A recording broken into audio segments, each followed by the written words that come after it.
Shalom bagi kita semua, baik kita yang boleh hadir saat ini maupun yang sementara beribadah di rumah masing-masing. Mari saat ini kita meneduhkan hati kita, mengarahkan beribadah kepada Tuhan, Allah yang pencipta alam semesta, pemilik hidup kita. Mari kita datang kepadanya, karena hanya dekat Allah saja kita merasa tenang. Mari kita angkat pujian yang mengatakan, hanya dekat Allahku rasa tenang hatiku, karena Dia menyertai segenap jalan kehidupan kita.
Dengan Tuhan, dan hanya anugerah dan berkat-Nya lah sehingga kita tetap ada hingga saat ini. Bahkan kita boleh meresponi undangan Tuhan untuk hadir dalam persekutuan ibadah di hari ini untuk memuji dan memuliakan nama Tuhan.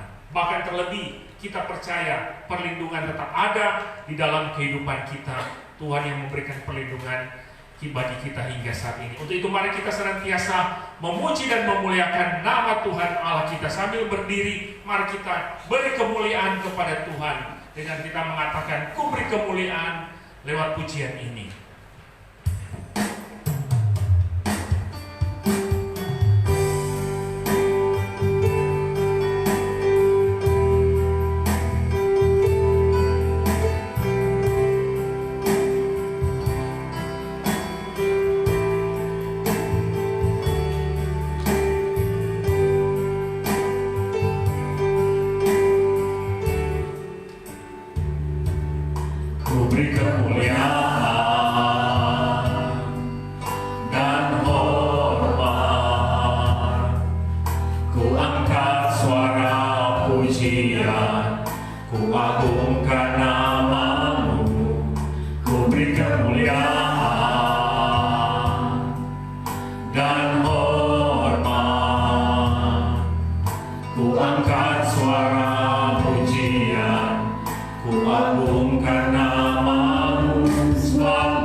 Menjadikan langit dan bumi yang tetap setia untuk selama-lamanya dan tidak meninggalkan perbuatan tangannya. Amin. Salam kasih karunia dan damai sejahtera dari Allah Bapa kita dan dari Tuhan Yesus Kristus menyertai saudara-saudara. Amin. Mari kita tetap akan memuji dan memuliakan Dia, karena Dia Allah yang layak dipuji, disembah, ditinggikan. Mari kita katakan segala puji syukur hanya bagi Tuhan Juru Selamat kita. Sambil bersuka cita kita angkat pujian ini.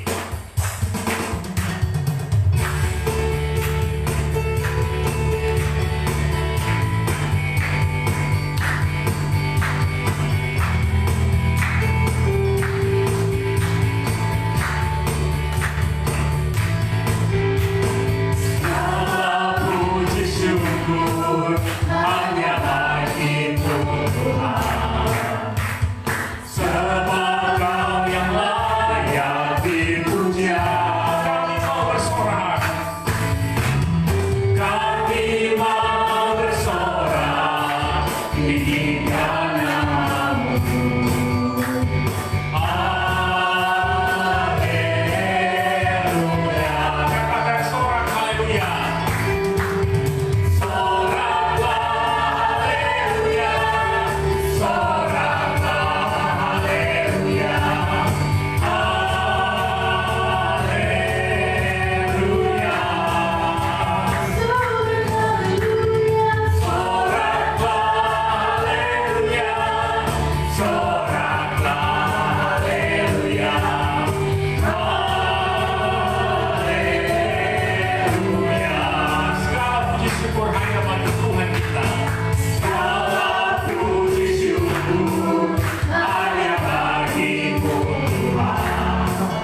tinggikan namamu.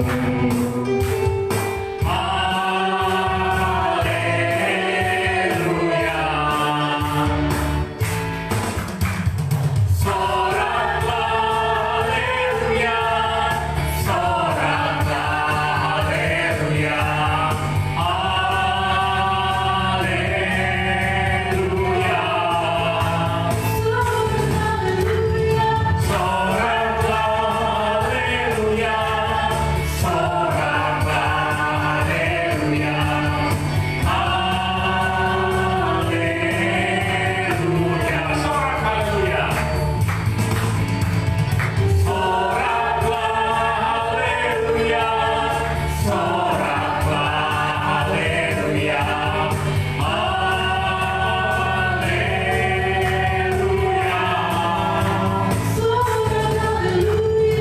Soraklah haleluya, soraklah haleluya.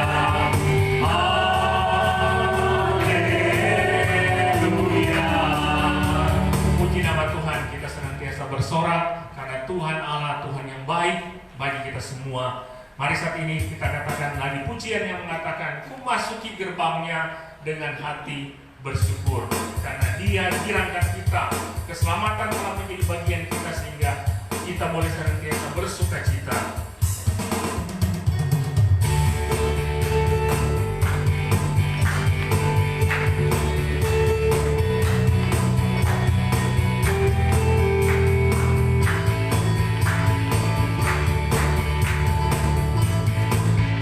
Masuki gerbangnya dengan hati bersyukur, halamannya dengan pujian.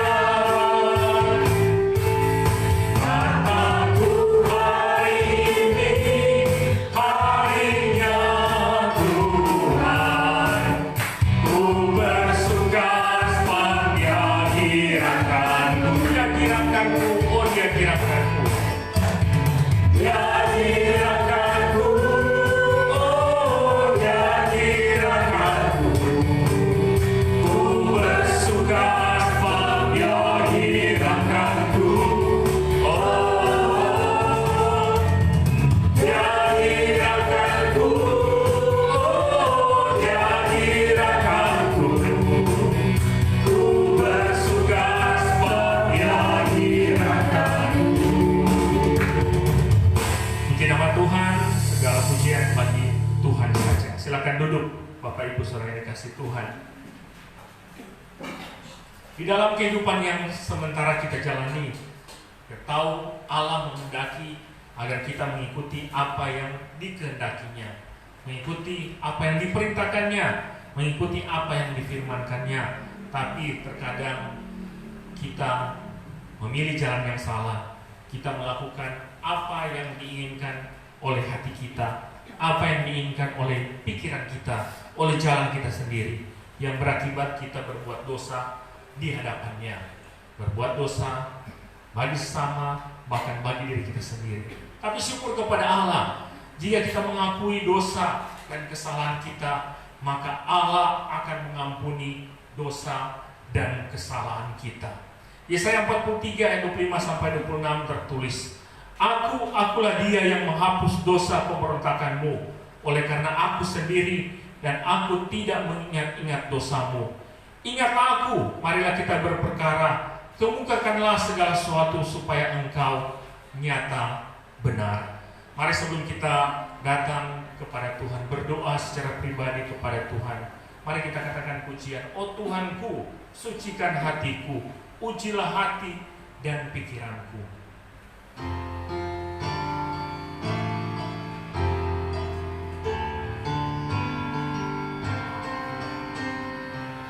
Oh Tuhanku, sucikan hatiku, ujilah hati dan pikiranku. Di hatiku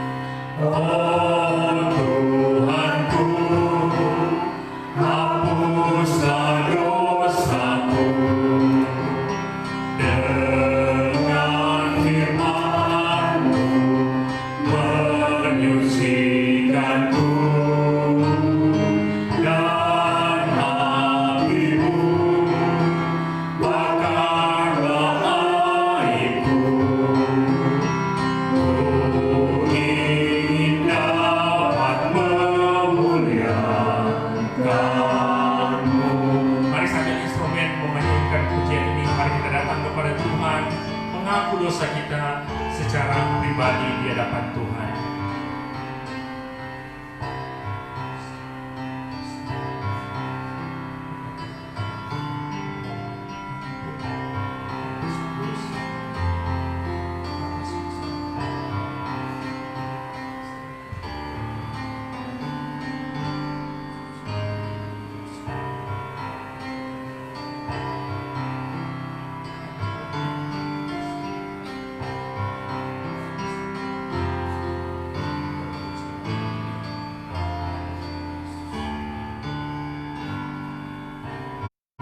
Mari ayat 3 kita angkat pujian ini.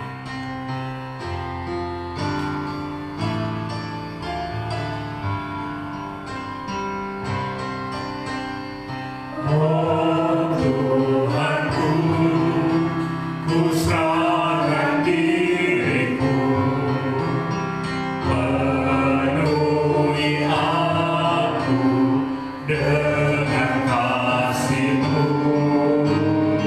Kuasaiku agar ku tak congkak, ku mau taat kini, pimpinlah ku.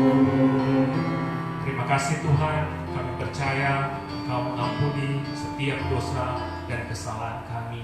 Tuntun kami untuk tidak berbuat dosa lagi. Dalam nama Tuhan Yesus kami berdoa. Amin. Saudara yang kasih Tuhan, dengarkanlah berita anugerah Allah. Dalam Mazmur 103 ayat 8-13 tertulis demikian. Tuhan adalah penyayang dan pengasih, panjang sabar dan berlimpah kasih setia. Tidak selalu Ia menuntut dan tidak untuk selama-lamanya Ia mendendam.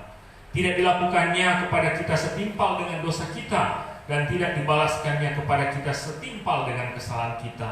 Tetapi setinggi langit di atas bumi, demikianlah besar kasih setianya atas orang-orang yang takut akan Dia. Sejauh timur dari barat, demikianlah dijauhkannya daripada kita pelanggaran kita. Seperti Bapa sayang kepada anak-anaknya, demikianlah Tuhan sayang kepada orang-orang yang takut akan Dia. Kita angkat pujian kekuatan di hidupku.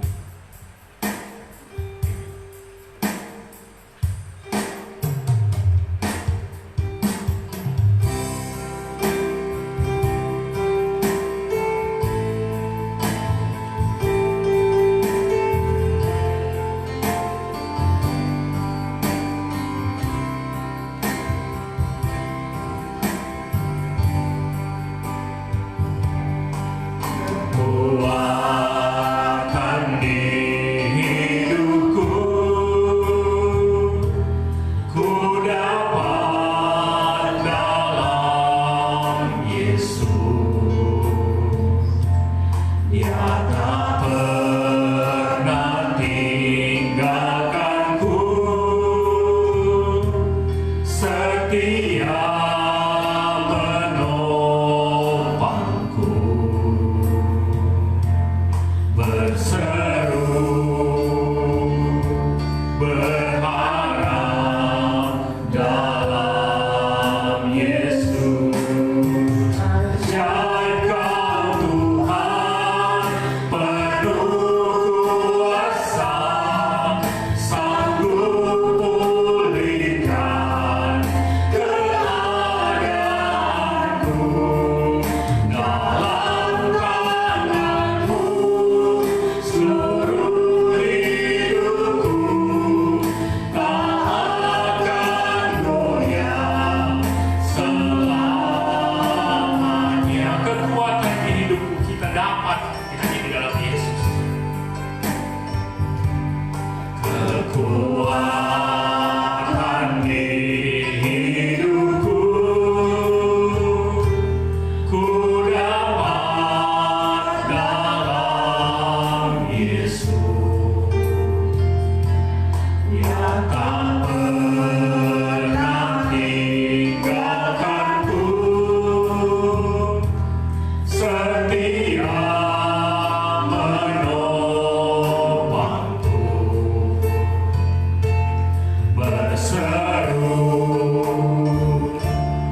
Tuhan, tibalah saat ini kita akan belajar lagi dari kebenaran firman Tuhan.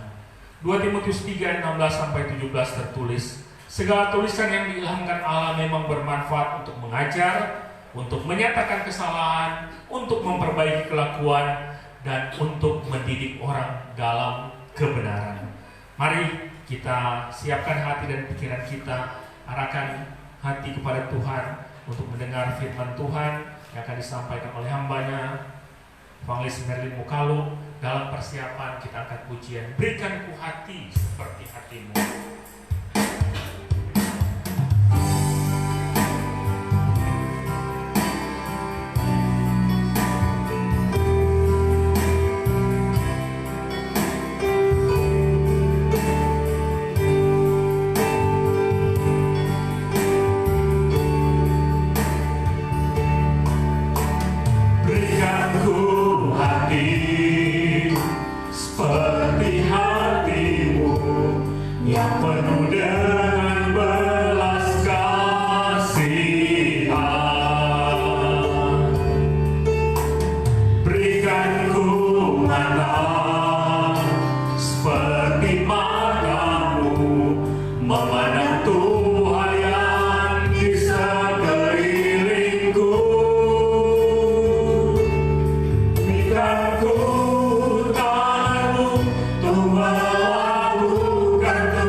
Kasih dan kepedulian.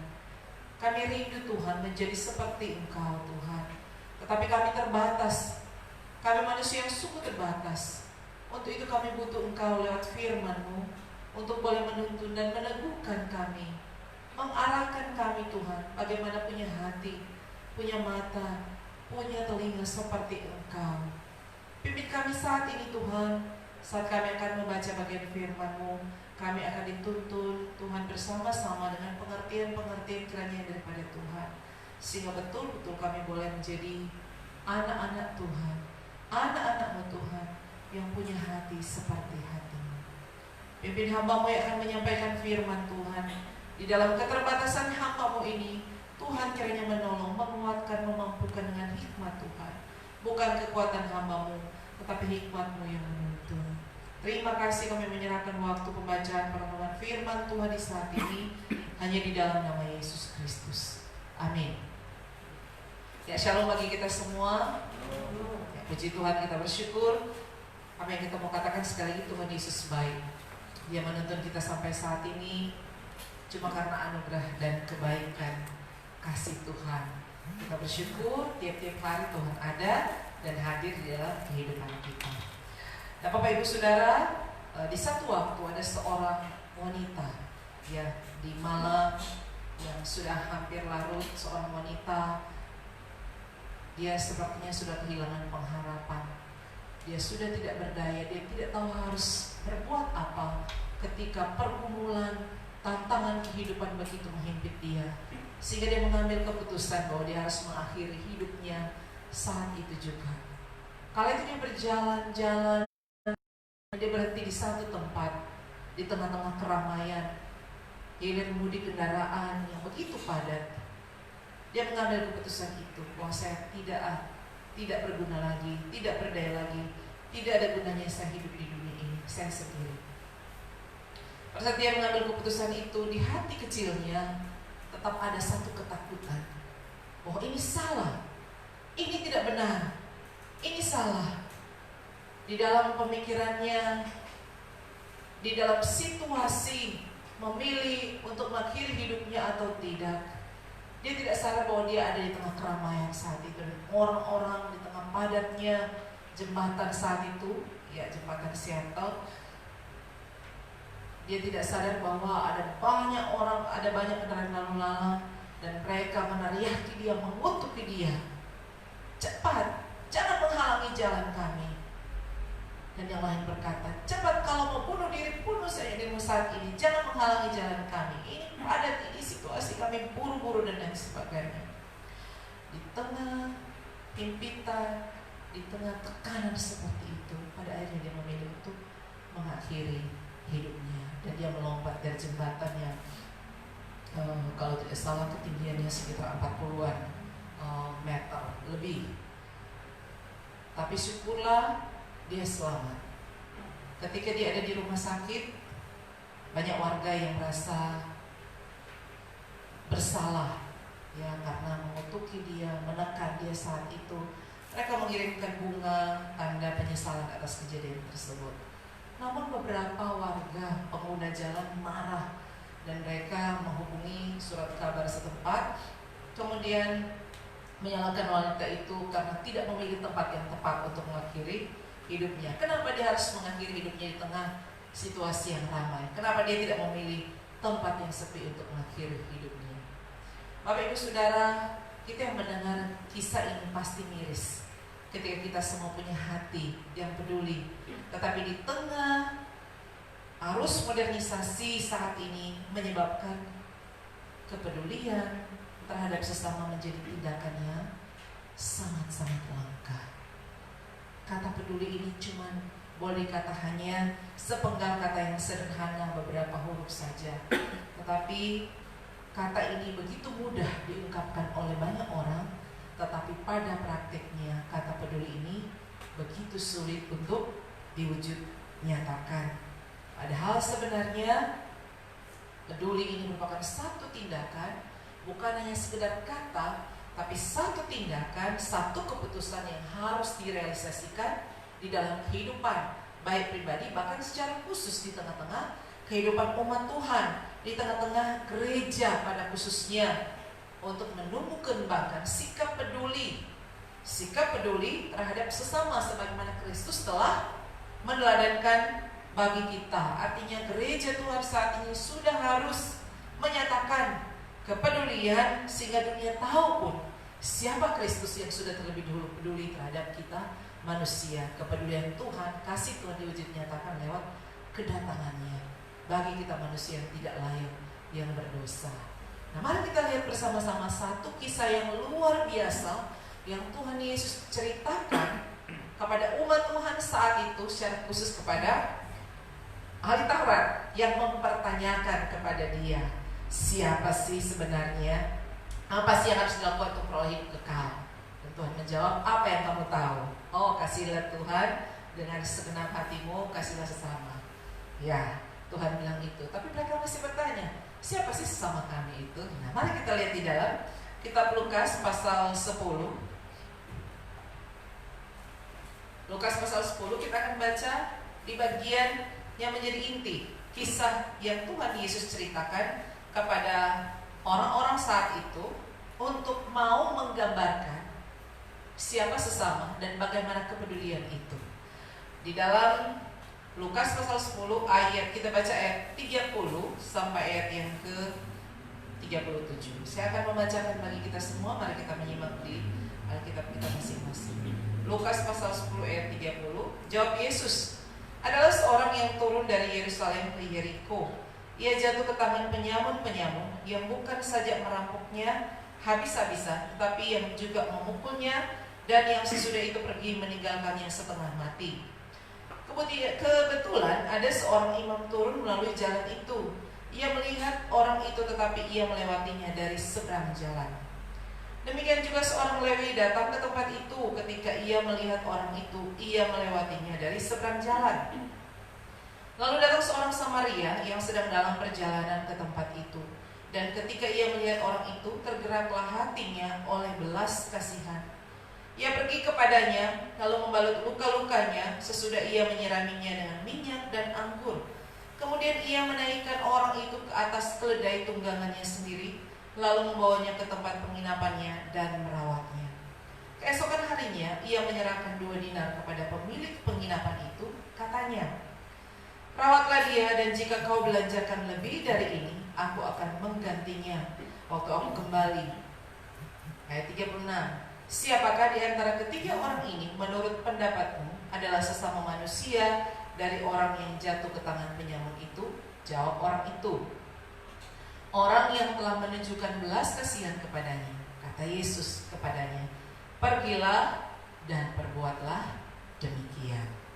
Nah, Yesus menceritakan kisah, kalau di dalam judul bacaan ini adalah orang Samaria yang murah hati, yang menjadi teladan.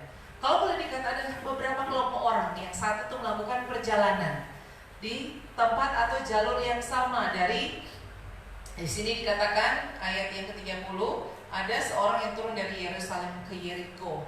Dari Yerusalem ke Yeriko itu ada beberapa orang yang melakukan perjalanan. Pertama kita tahu kelompok orang yang mana.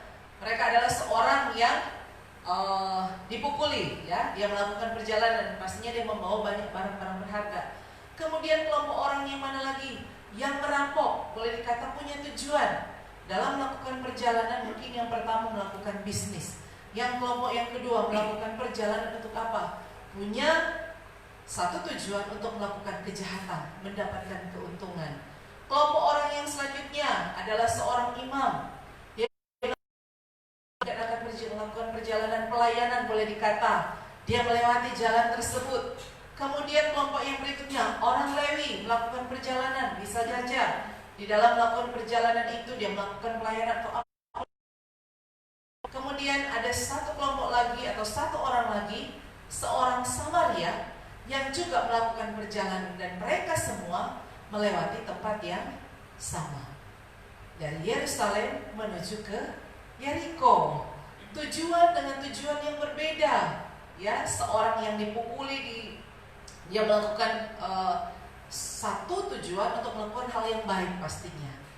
Dan mereka semua itu pastinya melakukan satu tujuan yang baik, kecuali seorang atau kelompok perampok ini pergi melakukan perjalanan untuk melakukan hal yang tidak baik. Walaupun tidak diungkapkan dengan secara rinci oleh Yesus di dalam perjalanan mereka itu, tetapi juga Bapak Ibu Saudara yang dikasihi Tuhan, kita bisa melihat setiap orang di dalam melakukan perjalanan pastinya ada tujuan masing-masing. Untuk tujuan apa kita melakukan perjalanan? Untuk hal apa kita melakukan perjalanan? Dan di kelompok orang-orang ini hanya satu kelompok orang yang melakukan perjalanan untuk tujuan yang tidak benar, untuk tujuan yang tidak baik. Kelompok 3 orang ini, Lewi, imam, orang Samaria, bahkan orang yang dijatuhkan ini atau dirampok ini, pastinya dengan tujuan yang baik perjalanan mereka. Tetapi di tengah perjalanan mereka, apa yang terjadi? Dalam perjalanan ini kita tahu pada akhirnya orang yang memang dengan tujuan untuk melakukan kesalahan atau ketidakbenaran, kejahatan, mereka melakukannya. Tujuan mereka tercapai untuk melakukan hal yang tidak benar. Mereka memukuli orang itu, merampok, bahkan hampir saja menelanjangi dia. Kemudian ketika orang itu sudah terkapar, tidak berdaya, maka lewatlah 3 kelompok orang ini. Walaupun tidak bersamaan, pasti tujuan mereka untuk dalam perjalanan itu adalah tujuan yang baik. ketika yang orang pertama melewati tempat itu, atau mereka bertiga pasti melihat. Ya, di sini di dalam Alkitab dikatakan mereka semuanya melihat kondisi orang itu. Dan apa yang terjadi? Apa respon yang diberikan oleh orang-orang itu? Ketika sang imam lewat, apa yang diresponi? Ketika dia melihat, dia istilahnya memutari, cari jalan yang lain. Mereka semuanya melihat. Kemudian seorang Lewi yang melewati tempat itu, apa yang dilakukannya? Kembali dia hanya melihat tetapi memutari tempat itu. Dan ketika seorang Samaria yang sedang dalam perjalanan ke tempat itu, dia melihat. Dia pun melihat orang itu. Tetapi apakah dia hanya melihat seperti yang dilakukan oleh orang Lewi dan imam itu? Apa yang selanjutnya dikatakan?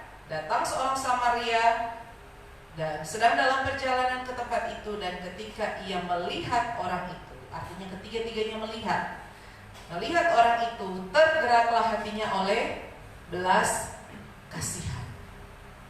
Tergerak oleh belas kasihan. Belas kasihan itu adalah satu perasaan yang muncul ketika kita dihadapkan oleh penderitaan orang lain dan merasa termotivasi untuk apa? Meringankan penderitaan, termotivasi untuk melakukan satu tindakan nyata. Kedua orang sebelumnya itu bukannya tidak tahu teori tentang belas kasihan, ya.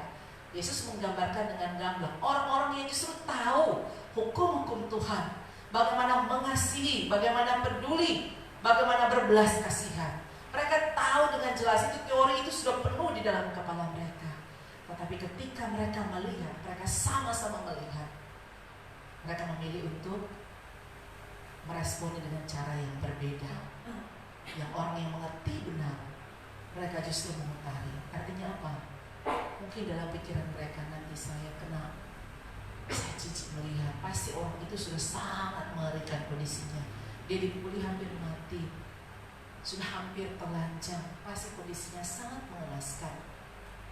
Bisa saja mungkin dalam kondisinya saat itu mereka mungkin berpikir, aduh saya harus memimpin ibadah, saya harus memimpin pertemuan dan lain sebagainya, nanti saya terlambat, sehingga dia memutari dan melewati tempat itu. Sehingga ini respon yang diberikan. Kami ada dalam satu persekutuan, ya, membuat satu persekutuan orang-orang, satu kelompok yang mereka juga sudah sulit untuk beribadah di tempat mereka, sehingga kami membuat persekutuan. Dan di satu waktu saat sudah akan memulai ibadah, ada seorang kerabat yang sudah tidak punya keluarga yang lain yang bisa menolong, dan dia harus segera dibawa di rumah sakit. Ini menjadi dilema bagi kami karena satu-satunya yang bisa dihubungi ada keluarga kami, ya. Menjadi satu dilema karena kami juga harus memimpin ibadah saat itu. Menjadi dilema yang sangat-sangat luar biasa karena mereka tidak punya siapa-siapa untuk bisa menolong saat itu. Anak-anaknya sudah berteriak, siapa yang bisa menolong? Siapa yang bisa menolong? Tidak ada. Di tengah pergumulan saat itu, saya dan suami sempat berdebat. Nanti siapa yang mau pimpin ini? Nggak ada yang bisa mau pimpin. Ya, lihat Jo, tolong lihat, ya, atasi dulu. Karena ini darurat.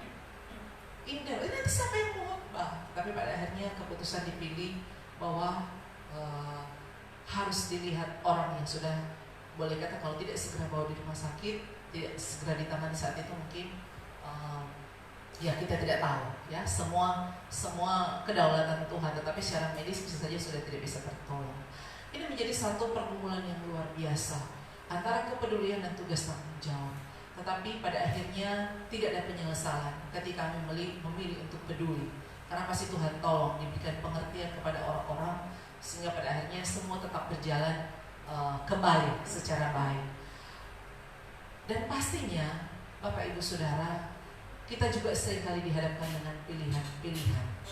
Memilih, apakah kita hanya melihat atau kita mau bertindak seperti yang dilakukan oleh orang Samaria, yang justru saat itu memang orang Samaria sangat tidak diperhitungkan.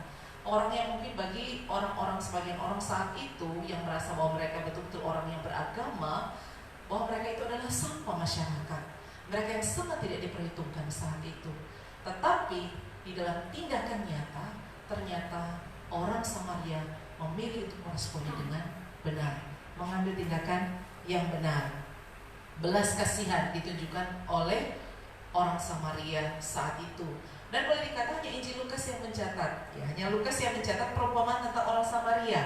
Ya, di dalam kitab-kitab yang lain biasanya ada yang sama, Matius, Markus, Yohanes, tidak ditemukan. Ya, kita tahu bahwa Lukas ini adalah seorang dokter, ya, seorang tabib yang luar biasa. Nah, mungkin ini adalah satu perumpamaan yang betul-betul menggerakkan hatinya bahwa belas kasihan itu sangat-sangat dibutuhkan, ya, sangat-sangat dibutuhkan, dan bukan hanya sekedar hati yang tergerak, tetapi juga tindakan nyata itu harus benar-benar diberikan. Dan apa yang dilakukan oleh orang Samaria ini? Apa lihat membalut luka-lukanya, dan bisa saja orang itu berpikir, aduh, nanti saya jadi mangsa selanjutnya ketika membawa orang ini. Tetapi dia dengan kerelaan hatinya, dia tidak memperdulikan hal yang mungkin akan mencelakakan dirinya. Dia berangkat, mengangkat orang Samaria itu dan membawa ke satu tempat penginapan. Apa yang dilakukannya lagi? Apakah dia membiarkan? Selain dia mengangkat, dia membawa ke tempat yang tepat, di satu tempat penginapan. Dan bukan hanya tenaga yang diberikan, tetapi apa yang ada padanya. Dia memberikan uang kepada penjaga penginapan, bahwa tolong jaga, tolong rawat, karena saya sedang ada urusan yang harus saya selesaikan.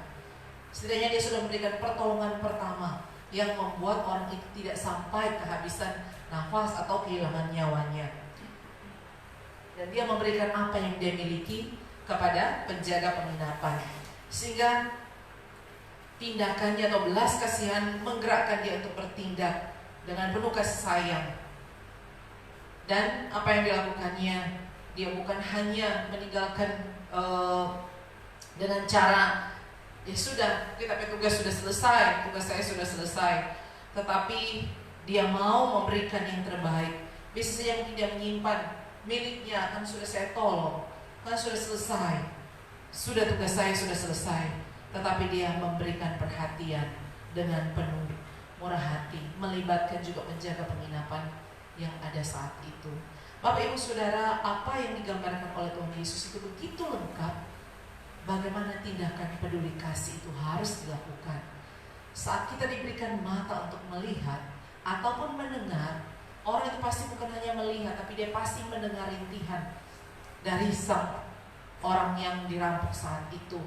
Ketika dia melihat, dia mendengar, dia melakukan tindakan nyata. Dan bukan hanya sampai di situ, tetapi dia juga melakukan perawatan. Bukan hanya sampai di situ, tetapi juga dia memastikan bahwa orang ini aman. Dan dia katakan apa? Dia akan kembali untuk memeriksa kembali, atau untuk mengecek, melihat kembali. Dia akan kembali setelah tugasnya selesai. Sampai demikian, dan Yesus bertanya kepada orang-orang yang ada di sekitar situ, menurut kalian siapakah siapakah di antara ketiga orang itu adalah menurut pendapatmu adalah sesama manusia? Dan jawab orang itu, orang yang telah menunjukkan belas kasihan. Dan Yesus berkata apa? Ini standar yang Tuhan Yesus mau tetapkan. Tuhan mau tetapkan bahwa standarnya orang yang punya belas kasihan, orang yang peduli adalah orang yang mau pergi dan berbuat demikian, sebagaimana apa yang Yesus sampaikan lewat tempat ini. Pergi dan perbuatlah demikian. Itu standarnya. Itu yang Tuhan mau. Ketika orang bertanya, apa yang harus kita perbuat supaya kita mendapatkan kerajaan surga? Dan mereka menjawab, kasihlah Tuhan Allahmu dengan segenap hatimu dan kasihlah sesamamu. Oke. Tapi juga mereka masih bertanya, siapa sesama itu? Dan Yesus menceritakan satu kisah yang luar biasa. Ketika Tuhan kembali bertanya, siapa sesama itu? Adalah orang yang telah menunjukkan belas kasihan kepadanya. Dan Yesus meminta apa? Bukan hanya kepada ahli Taurat yang bertanya, tetapi kepada kita semua. Pergi, berbelas kasihanlah, pedulikan orang-orang sekitar, dan lakukan demikian. Bukan hanya seperti orang-orang yang ada di jembatan yang meneriaki orang yang sudah terpuruk, tertindas. Mungkin kita sama seperti mereka ketika ada orang-orang yang sudah hancur kehidupannya dan kita malah meneriaki. Makanya Sudah dibilang jangan berbuat itu, jangan berbuat demikian. Tapi Tuhan mau apa? Pergi, perbuat seperti orang Samaria ini. Melihat, mendengar suara hati setiap orang ada di sekitar kita. Angkat mereka, tuntun mereka. Makanya pentingnya Bapak Ibu Saudara, kita dituntun di minggu-minggu yang lalu bagaimana kehidupan sebagai satu gereja.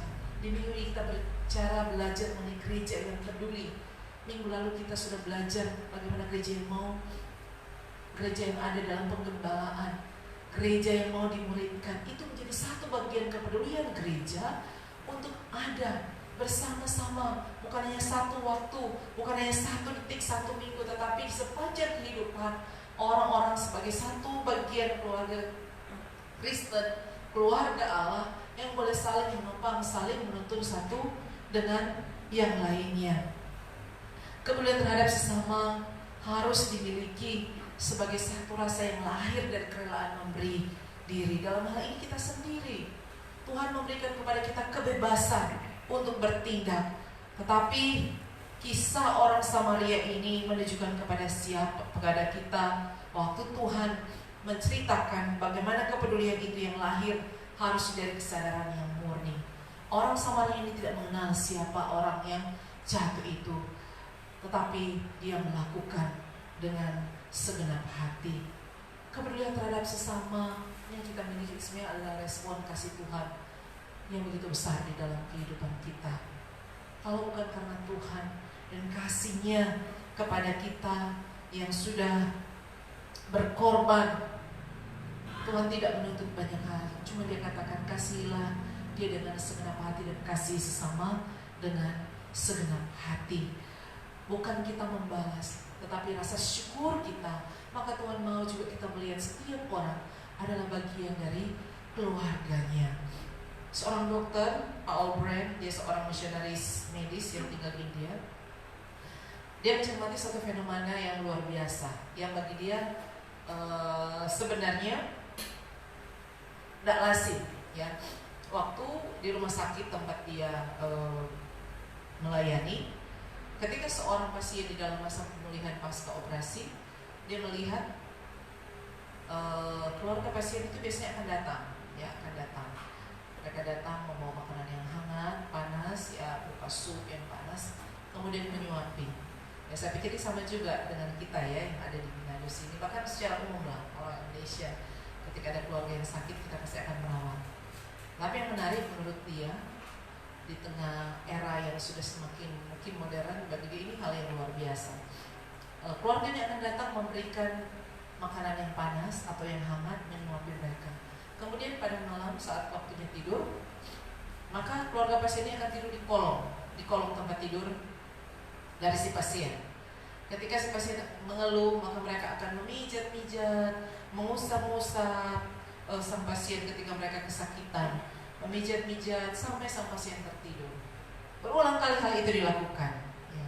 Mulanya Dr. Brian ini berpikir bahwa cara ini tidak tepat, tidak sehat, tidak baik, ya, bagi dia. Namun ketika dia memperhatikan bahwa ketika pasien mendapatkan perhatian penuh dari anggota keluarganya, sebenarnya mereka itu membutuhkan obat pereda sakit, tetapi yang mereka dapatkan itu lebih daripada obat pereda sakit. Ketika dia memperhatikan pasien itu diusap-usap, dipijit-pijit dengan lembut, justru reaksi yang diberikan daripada obat penghilang rasa sakit itu lebih manjur kelihatannya ketika keluarganya memberikan pijatan dengan lembut kepada keluarganya. Nah, bagi dia ini hal yang luar biasa, dan Dr. Brian menyebut ini adalah terapi keluarga. Ya, dia bilang luar biasa. Dia menyebut ini adalah terapi keluarga yang membawa kehangatan dan kepedulian keluarga bagi orang yang mengalami kesakitan. Dan ini juga sebenarnya penting terjadi tengah-tengah gereja. Ya, gereja atau orang-orang yang disebut sebagai gereja adalah milik Kristus, merupakan satu bagian dari keluarga rohani yang seharusnya saling memperhatikan, merasakan kesakitan dari keluarganya, orang-orang yang ada di dalam satu kumpulan ini. Dan ketika di dalam kesakitan, ketika di dalam ketidakberdayaan, maka pentingnya ada topangan, terapi keluarga, sehingga orang yang mengalami sakit, orang yang mengalami pergumulan merasakan terapi, kehangatan, dan pemulihan demi pemulihan. Di dalam 1 Korintus 12 dikatakan, karena itu jika satu anggota menderita, semua anggota turut menderita. Jika satu anggota dihormati, semua anggota turut bersukacita. Kamu semua adalah tubuh Kristus dan kamu masing-masing adalah anggotanya. Prinsip ini sangat benar, Bapak Ibu Saudara. Kita semua ini adalah satu anggota. Semua adalah anggota tubuh Kristus. Ketika yang satu menderita, bukankah kita juga harus memberikan terapi keluarga? Itulah gunanya gereja. Itulah gunanya gereja Kristus Ramah di Indonesia ada di tengah-tengah kita semua di kota Bitung, untuk boleh melihat setiap orang yang mengalami luka, setiap orang yang tidak dipedulikan, setiap orang yang merasa sengsara dan tidak berdaya, tidak tahu harus berteriak kepada siapa. Kitalah anggota-anggota tubuh Kristus yang Tuhan utus untuk memperdulikan, memperhatikan, memberikan terapi keluarga kepada setiap mereka yang terluka, yang terhilang, yang tidak dipedulikan.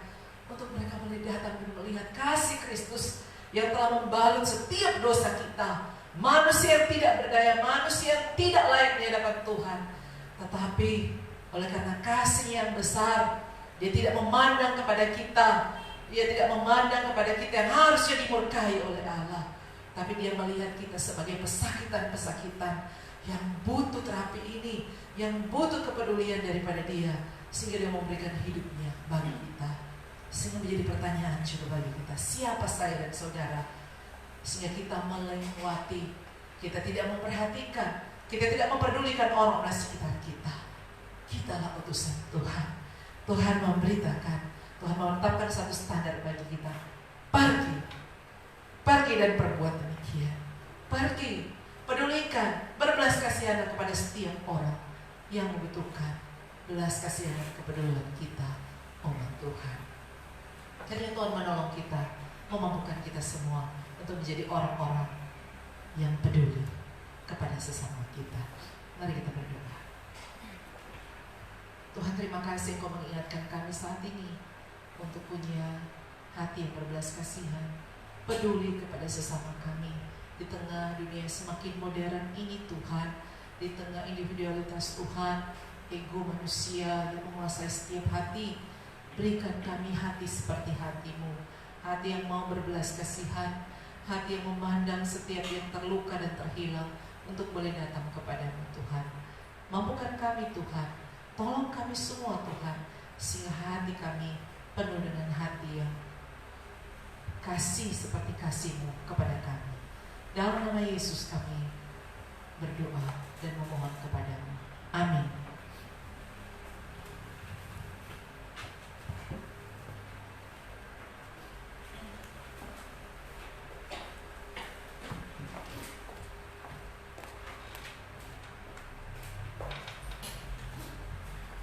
Puji nama Tuhan, biarlah firman Tuhan boleh menjadi bagian kita untuk kita lakukan hari lepas hari. Mari bersama dengan orang-orang percaya di seluruh dunia, kita mengaku iman kita dengan pengakuan iman rasuli sambil berdiri.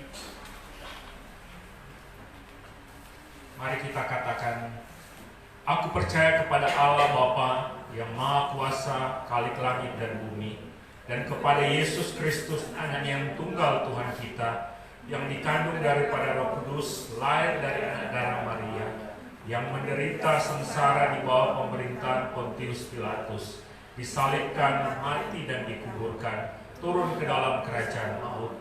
Pada hari yang ketiga bangkit pula dari antara orang mati, naik ke sorga, duduk di sebelah kanan Allah, Bapa yang Maha Kuasa, dan akan datang dari sana untuk menghakimi orang yang hidup dan yang mati. Aku percaya kepada Roh Kudus, gereja yang kudus dan am, persekutuan orang kudus, pengampunan dosa, kebangkitan tubuh, dan hidup yang kekal. Amin. Jemaat dipersilakan duduk.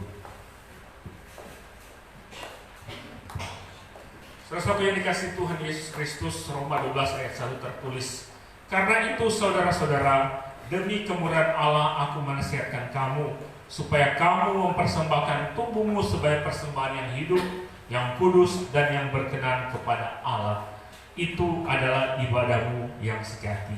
Mari saat ini kita akan membawa persembahan syukur kita kepada Tuhan sambil kita angkat pujian besarlah untungmu.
Sukacita damai sejahtera karena Engkau sudah menyucikan kami dari segala dosa dan pelanggaran kami. Bahkan Engkau menuntun memberikan hari-hari hidup yang penuh sukacita, hati yang gembira, walaupun ada begitu banyak pergumulan yang harus dihadapi di tengah-tengah hidup yang Tuhan percayakan hingga saat ini. Tapi kami percaya Tuhan tetap bersama-sama dengan kami. Tuhan hadir bersama-sama dengan kami. Terima kasih untuk bagian firman Tuhan yang boleh meneguhkan kami lagi, di mana rinduan gereja ini ada untuk boleh peduli kepada sesama. Biarlah Tuhan tolong beri hati yang berbelas kasihan, beri hati yang mau pergi dan melakukan bagi Tuhan pertolongan-pertolongan kepada orang-orang yang membutuhkan. Tuhan tolong, kami tidak mampu Tuhan, tapi biarlah Tuhan menguatkan kami, Tuhan memampukan kami dengan apa yang ada pada kami, dengan senyuman, dengan perhatian, dengan uluran tangan, dengan bantuan, dengan doa. Biarlah Tuhan mampukan kami untuk boleh melakukannya bagi orang lain dan untuk kemuliaan nama Tuhan. Terima kasih Tuhan Yesus, teguhkan firman-Mu bagi kami semua. Berkati hamba-Mu, biarlah Tuhan memberikan kekuatan, kesehatan senantiasa untuk boleh terus melayani Tuhan. Berkati keluarga yang ada, kami serahkan ke dalam tangan-Mu. Tuhan terima kasih. Dan kami terus bergumul dengan dunia ini Tuhan, dengan bangsa dan negara Indonesia, dengan Sulawesi Utara, dengan kota Bitung, kota Manado, hubungan dengan COVID-19. Biarlah Tuhan berbelas kasih. Kami memohon anugerah Tuhan, kami memohon pertolongan Tuhan agar virus corona ini boleh segera berakhir. Kami percaya Tuhan sanggup melakukan itu. Tapi kalaupun Tuhan mengizinkan masih ada hingga hari ini, Tuhan memberikan perlindungan bagi kami. Daya tahan tubuh kami boleh kuat Tuhan. Dengan kami menjaga kesehatan, makan makanan yang bergizi, melakukan apa yang menjadi bagian kami. Dan kami percaya Tuhan melakukan apa yang menjadi bagian Tuhan, menghindarkan kami, memproteksi kami, memberikan kesehatan bagi kami. Tuhan terima kasih. Berkati pemerintah yang ada, biarlah Tuhan tolong mereka untuk melakukan apa yang menjadi bagian mereka untuk mengatur dan mengarahkan masyarakat untuk melakukan protokol kesehatan yang ada. Kami taruh ke dalam tangan Tuhan. Berkati mereka yang sementara sakit Tuhan, biarlah Tuhan berbelas kasih. Berkati tenaga medis yang ada Tuhan di rumah-rumah sakit, lindungi mereka. Kami menyerahkan ke dalam tangan Tuhan. Biarlah Tuhan tolong, Tuhan memberkati setiap yang ambil bagian untuk penanganan COVID-19. Terima kasih Tuhan Yesus, kami serahkan ke dalam tangan-Mu. Dan terus memberkati gereja-Mu Tuhan, untuk boleh terus melakukan misi Allah bersama dengan lembaga-lembaga misi, bersama dengan para misionaris yang ada di ladang misi. Biarlah Tuhan memberkati agar boleh memampukan melakukan tanggung jawab amanat agung untuk boleh menyampaikan berita selamat, berita damai, berita baik, berita sukacita, berita keselamatan bagi orang-orang yang membutuhkan. Tuhan memberkati gereja ini Tuhan untuk boleh melihat orang-orang di sekitar kami. Ada orang-orang yang di kiri kanan, muka belakang yang belum mengenal Tuhan. Biarlah Tuhan lewat sapaan, lewat ucapan, bahkan suatu waktu lewat proklamasi Injil, kami boleh menyampaikan kepada mereka bahwa Yesuslah Tuhan dan Juru Selamat. Biarlah Tuhan menolong. Dan kerinduan kami, kehadiran gereja ini di tempat ini boleh menjadi berkat. Pertama-tama kami semua yang boleh berjemaat, kami berdoa juga boleh menjadi berkat bagi lokasi di Ruko Patekan ini, bahkan di Kota Bitung, bahkan di banyak tempat. Lewat kami boleh menjangkau mereka, mengutus misionaris, peduli dengan orang-orang yang membutuhkan. Kami menyerahkan ke dalam tangan-Mu. Terima kasih Tuhan, pelayanan hingga hari ini Tuhan boleh menolong. Kami bersyukur kepada-Mu untuk tempat ini Tuhan boleh menyiapkan. Tuhan menggerakkan keluarga-keluarga untuk boleh menyiapkan tempat ini. Orang-orang yang Tuhan taruh hati untuk boleh bersama-sama dalam pelayanan. Terima kasih Tuhan Yesus. Terpujilah Engkau, berkati mereka di usaha dan di kehidupan mereka. Terima kasih Tuhan. Dan kami bersyukur kami semua yang boleh mengambil bagian dalam persekutuan bersama-sama di hari ini maupun yang beribadah di rumah. Biarlah berkat Tuhan terus menjadi bagian kami. Bahkan kesehatan, perlindungan Tuhan dari COVID-19 atas kami, atas umat-Mu di gereja ini Tuhan. Biarlah Tuhan memberikan perlindungan dan berkati akan setiap pekerjaan yang dikelola, agar itu semua boleh menjadi berkat bagi kami. Kalaupun ada yang sementara mengalami masalah pergumulan dalam hidup pribadi, keluarga, biarlah Tuhan buka jalan, biarlah Tuhan tolong sehingga mereka boleh mendapatkan kemenangan. Kalau ada yang sementara sakit, kami berdoa biarlah dijamah, dipulihkan oleh Tuhan, agar kesembuhan mereka boleh alami. Terima kasih Tuhan, terpujilah Engkau. Bersyukur dengan setiap saudara kami yang boleh mengambil keputusan untuk boleh menjadi pelayan-Mu. Biarlah Tuhan memberkati, baik yang sementara menyiap studi teologi, ada Ray, ada Gaby, ada Kering, bahkan yang Tuhan panggil untuk boleh melayani bersama-sama. Biarlah diberkatilah oleh Tuhan, menjadi hamba-hamba Tuhan yang sepenuh hati melayani dengan benar bagi kemuliaan nama Tuhan. Terima kasih Tuhan. Kami bersyukur kami boleh memberikan persembahan. Berkati persembahan ini agar boleh dikelola dengan baik lewat gereja-Mu, lewat tanggung jawab yang Tuhan taruh dalam pelayanan GKRI Agape Bitung. Terpujilah Engkau Tuhan, dan berkat-berkat Tuhan terus menjadi bagian kami semua. Terima kasih, ini doa kami, ini syukur kami, dan kami menyerahkan sepanjang minggu ini. Biarlah Tuhan menyertai kehidupan setiap umat-Mu, jemaat-Mu di gereja GKRI Agape Bitung. Berkati pekerjaan di sepanjang minggu ini, berkati perjalanan-perjalanan di sepanjang minggu ini, berkati hidup di tengah-tengah keluarga dan rumah tangga, dan kami semua boleh memuliakan Tuhan. Ini doa kami, ini syukur kami yang kami bawa hanya dalam nama Tuhan Yesus yang mengajar kami berdoa bersama-sama. Bapa kami yang di sorga, dikuduskanlah nama-Mu, datanglah kerajaan-Mu, jadilah kehendak-Mu di bumi seperti sorga. Dan kami pada hari ini makan kami yang secukupnya, ampuni akan segala kesalahan kami, seperti kami juga mengampuni orang yang bersalah kepada kami. Jangan bawa kami ke dalam pencobaan, tapi lepaskan kami dari jahat. karena Engkau yang punya kerajaan dan kuasa dan kemuliaan sampai selama-lamanya. Amin. Mari saat ini kita akan menutup ibadah kita sambil berdiri. Kita angkat doksologi dan kita akan menerima berkat dari Tuhan.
Tuhan memberkati dan melindungi engkau.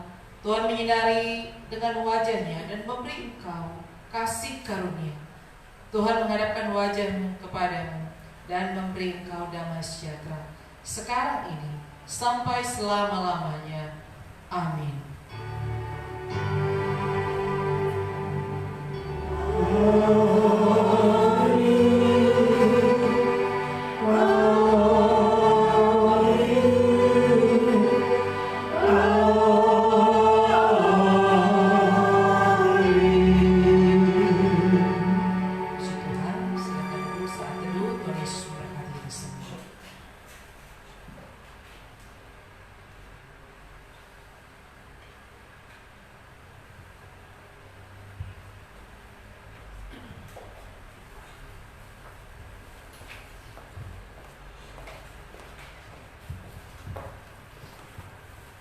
Shalom.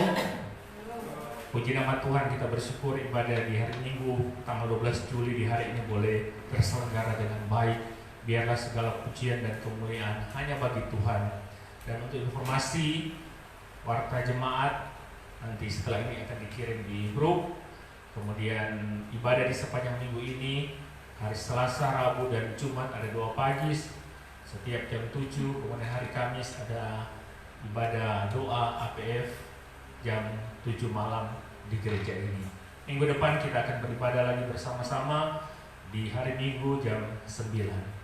Dan untuk laporan keuangan ada di warta. Kalaupun ada yang perlu dikoreksi, silakan dikoreksi agar semuanya boleh tertata, teratur dengan baik.